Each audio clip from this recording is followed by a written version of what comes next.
कौन बजू कौन बा चार बारी शांति जगह मैंने पूरा सोई पड़लानी पूरा खुशी मैं तड़ू को ले बोली थोड़ी किरे हे ओल्होनु तड़ू कोला तड़ू को ओल्होनु सुन मत डिस्टर्ब करनी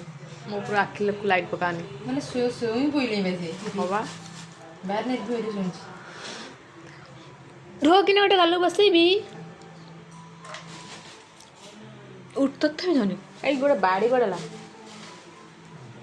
ये लंका देखुछु टी एमती पाटे दे देवी फट फट नहीं केमी देखना आज धीरे सुन